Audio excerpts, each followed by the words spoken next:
हाय विद्यार्थी जी, आप सभी को गजेंद्र सी फिजिक्स क्लास यूट्यूब चैनल पर स्वागत है। देखिए, ऑब्जेक्टिव क्वेश्चन बनाने के लिए 4-5 बात पर ध्यान रखना है। कुछ ग्राफिकल पर आएगा ऑब्जेक्टिव एमसीक्यू क्वेश्चन, कुछ आपको फार्मूला बेस आएगा, कुछ थ्योरेटिकल बेस आएगा, कुछ आपको रिमेंबर पॉइंट्स आएगा, कुछ न्यूमेरिकल बेस आएगा। तो इस तरह से कई फैक्टर से सोच कर बनाइएगा तो आपका ऑब्जेक्टिव क्वेश्चन अच्छा से बनेगा। और ये मॉडल सेट से हम बना रहे हैं, जो मॉडल सेट हमारे हाथ में है, जिसका हम लोग 10 क्वेश्चन पहले बना चुके हैं पहला वीडियो में। अब बनाने जा रहे हैं हम 11 से। यहाँ देखेंगे, पहला क्वेश्चन ये है आपको, the twinkling of a star is due to which of following. जो तारे टिमटिमाते हैं, क्यों टिमटिमाते हैं? तो उसका 4 फैक्टर है। रिफ्लेक्शन, तो रिफ्लेक्शन तो राइट नहीं है ना, ये रॉन्ग है। रिफ्लेक्शन से नहीं होता है, इंटरफेरेंस से भी नहीं होता है, डिफ्रेक्शन से भी नहीं होता है। तो क्या चीज़ से होता है? रिफ्रैक्शन से होता है। Refraction B is right answer, right. क्योंकि जो तारे टिमटिमाते हैं यानी ट्विंकलिंग ऑफ ए स्टार होता है, वह रिफ्रैक्शन ऑफ लाइट से होता है। वहाँ पर लाइट क्या होता है, बार बार टोटल इंटरनल रिफ्लेक्शन करता है। और इस तरह से ये आपको रिफ्लेक्शन, टोटल इंटरनल रिफ्लेक्शन भी होता है। और इसके साथ सबसे करेक्ट आंसर आपका होगा रिफ्रैक्शन ऑफ लाइट। दूसरा है टॉपिक यहाँ पर, a thin prism of refracting angle 8 degree produce a deviation of 4 degree. The refractive index of material of the prism is 1.33, 1.5, 0.5 और 1.25। ये न्यूमेरिकल बेस हो गया। तो पहला तो रिमेंबर पॉइंट से था, अभी आपको न्यूमेरिकल बेस हो गया। आप जानते होंगे कि कोई भी प्रिज्म होता है तो इसमें जो एंगल यहाँ बनता है, इसको हम लोग रिफ्रैक्टिंग एंगल कहते हैं या एंगल ऑफ प्रिज्म कहते हैं। किसी भी लाइट को डालेंगे, व्हाइट लाइट को, अगर प्रिज्म नहीं रहेगा तो सीधा चल जाएगा। ये प्रिज्म रहने के कारण वह थोड़ा सा रिफ्लेक्ट हो जाता है, रिफ्रैक्ट हो जाता है। यहाँ जो एंगल बनता है इसको एंगल ऑफ डिविएशन कहते हैं। एक हम लोग पढ़े हैं आपको कि mu equal to sine A plus delta by 2 by sine A by 2। और इस चीज़ को हम लोग अप्लाई करते हैं तो यहाँ देखिएगा कि क्या होगा। तो आपके देखेंगे कि एंगल ऑफ रिफ्रैक्टिंग को ए से लिखते हैं, तो ए कितना है आपका, यहाँ देखिए, तो साइन 8 है और प्लस 4 बाई 2 और बाई साइन एंगल ऑफ ए है आपका 8 बाई 2, यानी वो हो गया आपको 12। तो साइन 6 डिग्री हो गया, यहाँ पर साइन 4 डिग्री हो गया। अभी दोनों का वैल्यू देखना होगा। तो साइन 4 का वैल्यू होता है 6 का, यहाँ से हम लिख के रखे हैं, आपको दिखा देते हैं। तो इसको आपको टेबल में देखना पड़ेगा थोड़ा सा। जैसे कि साइन 6 का होता है 0.1045 और इसका होगा 0.0677। तो इसको दोनों को डिवाइड करिएगा तो 1.499 आएगा। इसका मतलब कि आपके करेक्ट आंसर हो गया 1.5। तो 1.5 आंसर होगा। देखिए कौन आया, तो यहाँ पर C is right answer, sorry C नहीं बल्कि बी इज राइट आंसर। देखिए बी आपका राइट हो गया। अब यहाँ पर देखिए क्या है 30 नंबर में कि 2 light sources are coherent when they produce wave of equal wavelength, equal velocity, equal intensity, equal wavelength with constant phase difference. तो देखिए क्या होता है, कोहेरेंट सोर्स ऑफ लाइट क्या होता है कि when 2 coherent source of light, when 2 light are mixing together then equal superposition light.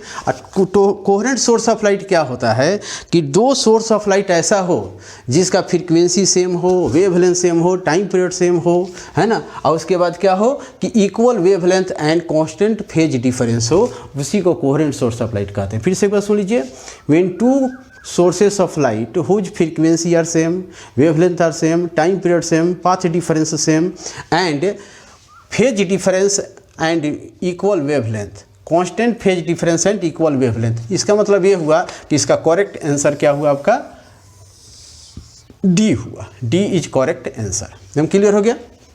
अब देखिए 14 number, which of the following phenomenon so that light is transverse wave. तो देखिए लाइट ट्रांसवर्स वेव क्या होता है कि लाइट इलेक्ट्रोमैग्नेटिक वेव होता है।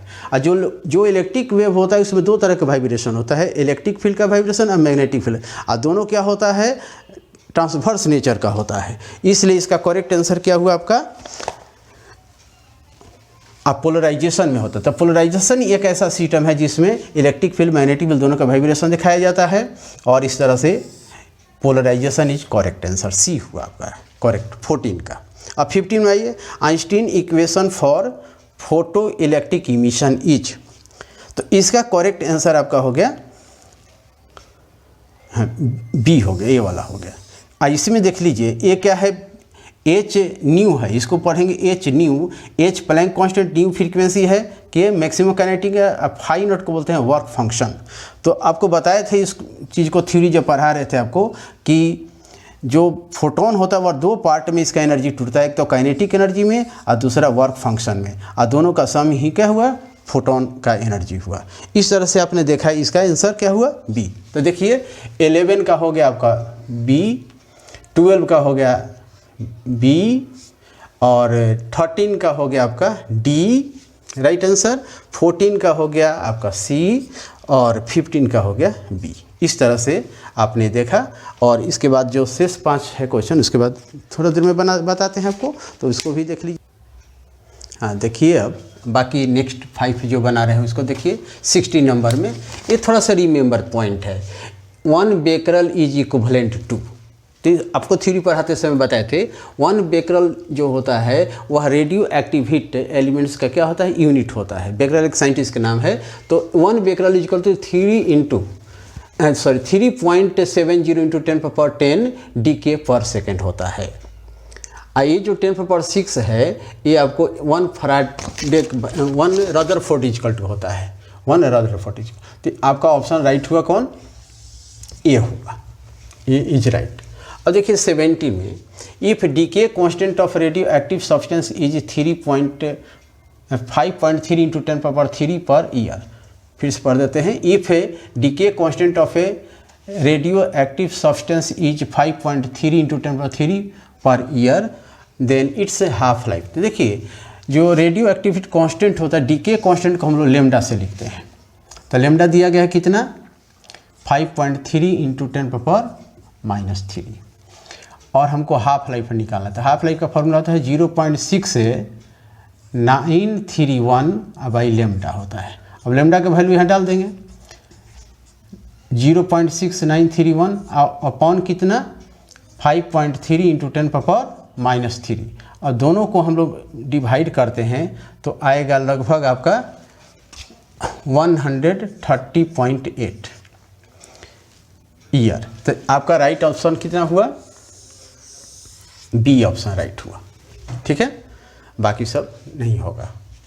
अब यहाँ पर देखना, 1 AMU माने atomic mass unit is equivalent to, किसकी इक्विवेलेंट होगा, तो ये किसकी इक्विवेलेंट होता है। तो आपको एक चीज़ बता दें, यहाँ पर इधर रफ में बताते हैं, 1 U इज इक्वल टू होता है केजी में 1.66 इंटू 10⁻⁻27 का, ये रिमेंबर रखना पड़ेगा आप लोग को। दूसरी बात, अब क्या होता है कि आइंस्टीन के फंक्शन से एनर्जी इक्वल टू होता है mc²।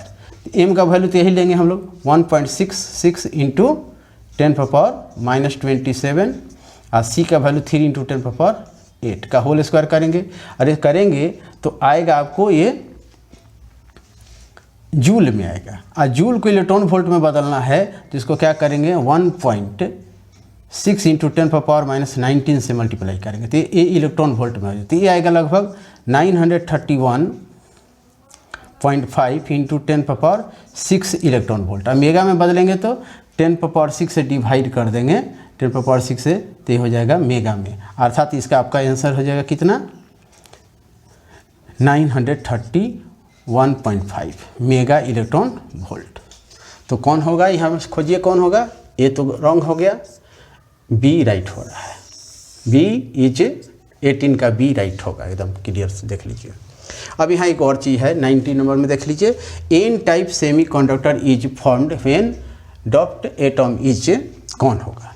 लेकिन इसके पहले हम आपको बता दें कि ये आप लोग किसी दूसरे को भी शेयर कर सकते हैं, क्योंकि अगला वीडियो में भी बोले थे कि ज्ञान बांटने से ही बढ़ता है, तो आप लोग दूसरे को शेयर कर सकते हैं। जो मेरे पास नहीं पढ़ते उनको भी आप लोग वीडियो शेयर कर सकते हैं, क्योंकि उनको भी कुछ फ़ायदा हो जाएगा। क्योंकि हम इसमें सभी चीज़ को क्लियर कट बताते हैं कि ये कैसे क्यों आंसर होगा, ये नहीं कि शॉर्टकट में बता दिए, आपको क्यों हो रहा है भी बता दें। देखिए यहाँ पर एन टाइप सेमी कंडक्टर, देखिए सेमीकंडक्टर देखेंगे तो एक्चुअली सेमीकंडक्टर दो होता है, एक सिलिकॉन होता है, एक जर्मेनियम होता है। ये ओरिजिनल फॉर्म होता है। जो ओरिजिनल फॉर्म होता है उसको इंट्रिंसिक सेमीकंडक्टर कहते हैं, और जब बाहर से इसमें कुछ चीज़ डॉपिंग करते हैं यानी इम्प्योरिटी मिलाते हैं तो उसको एक्सटेंसिक सेमीकंडक्टर कहते हैं।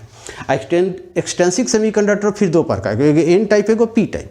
तो एन टाइप जो सेमीकंडक्टर उसमें पेंटावैलेंट मिलाया जाता है, याद रखिएगा, और जो एन पी टाइप होता है उसमें ट्राईवैलेंट मिलाया जाता है। जैसे एल्युमिनियम हो गया ट्राईवैलेंट, और पेंटावैलेंट जैसे फास्फोरस। तो जो एन टाइप हो उसमें पेंटा मिलाते हैं 5 वाला, और जो पी टाइप होता है उसमें ट्राईवैलेंट।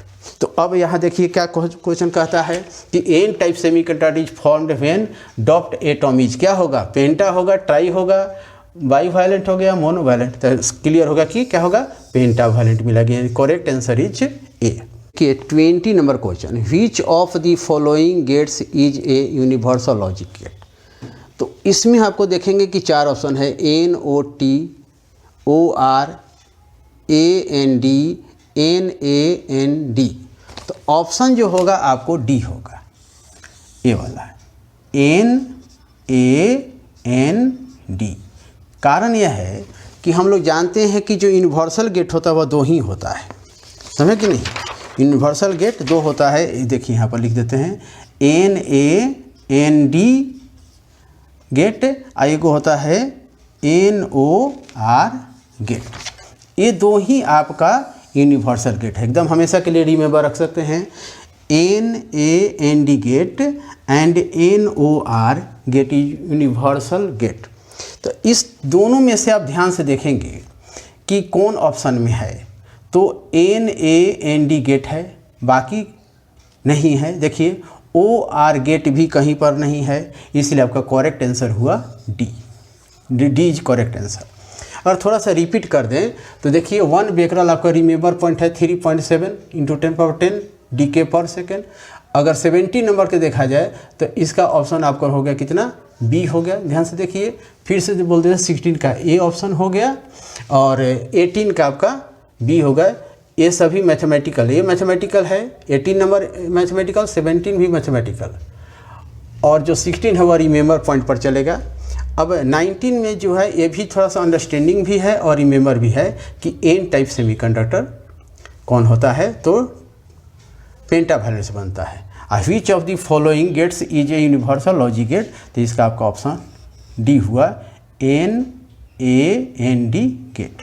और आपको फिर से लास्ट में बोल देते हैं कि देखिए ज्ञान बांटने से बढ़ता है, तो इसलिए दूसरों को भी दे सकते हैं, जो मेरे पास नहीं पढ़ते उनको भी शेयर कर सकते हैं, और उन लोग को भी अपना थोड़ा सा बहुत पता हो जाएगा, क्योंकि जो भी क्वेश्चन है उसको हम डिटेल बताने की थोड़ा कोशिश किए हैं। और इस तरह से आप ये वीडियो समाप्त करते हैं। आप लोग इसको लाइक और सब्सक्राइब कर सकते हैं। Thank you. ओके।